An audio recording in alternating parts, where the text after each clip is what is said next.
Don't you think we release too many smartphones? Said no smartphone producer ever. So here we are with new smartphones from Samsung, A52 5G, A72 and A32 5G, which I'll make a separate video about. And I already have a catchy title for this video. Which 5G phone is best for your grandparents?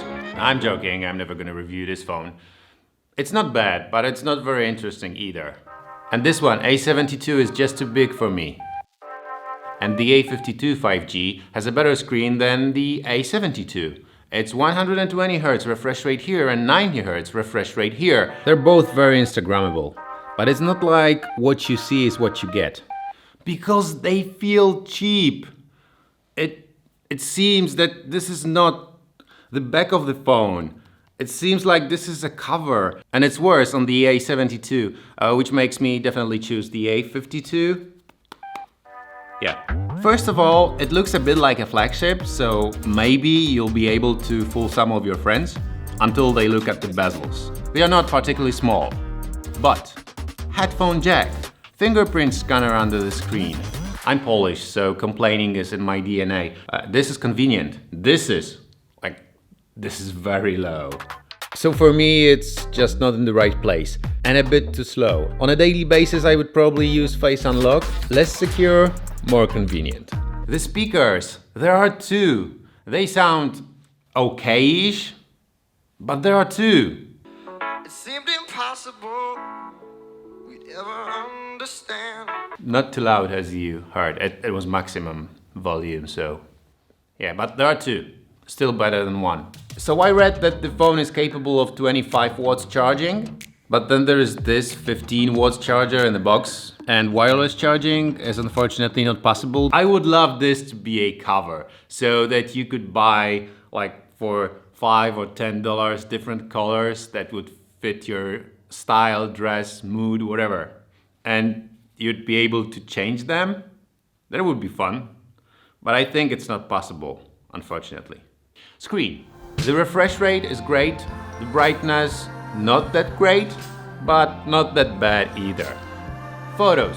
It's 2021 and it's easy to take pretty good photos with almost every mid-range phone because it's more about processing the images than about the sensors and lenses. So for photo comparison, I would recommend watching Dave 2D's video. And I'll focus on the video part, because in that department it's still very hard to compensate hardware issues with the software. There is optical image stabilization in A52 5G and it works. Maybe it's not exceptional. When you turn on Super Steady, you're left with Full HD 30 FPS. Actually, when it comes to video, there are not too many options here. It's 4K 30, a Full HD 60 and Full HD 30. And that's it. Do I think the A52 5G is a great video smartphone? Well, it doesn't do a great job in low light, for example. But on the other hand, the selfie camera is quite good. It shoots up to 4K 30 frames.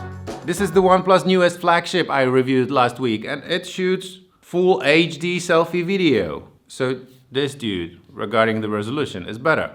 Okay, maybe it's only the resolution. And as you probably know, the resolution doesn't matter much. And when it comes to selfie photos, you get the night selfie option, which is not very common. And maybe there is a reason. I mean, it doesn't look very good. Memory. 6 gigs of RAM comes with the 128 gigabyte version, and 8 gigs of RAM with the 256 version. I will always go for the bigger RAM if it's possible, but if you're on a budget, there is an SD card slot here, so don't need to worry much about the space. The other thing you won't have to worry about is software. Samsung guarantees 4 years security updates for this one. So if you don't want to become a Xiaomi University PhD student to learn which Xiaomi smartphone is for you, I guess this little Samsung is kind of okay. And unlike Xiaomi, they probably won't release a new phone in 2 weeks' time, so you won't feel that your new phone is actually old already. I guess what I'm trying to say here is, if you ask me, is this Samsung good enough? My answer is yes, it is. There's one more thing I have to do before I say goodbye. Bye. My name is Kuba. I'm Polish and I just changed the name of my channel to Mr. Keyboard. And it feels the same. Thank you for watching. Have a bearable week and see you soon.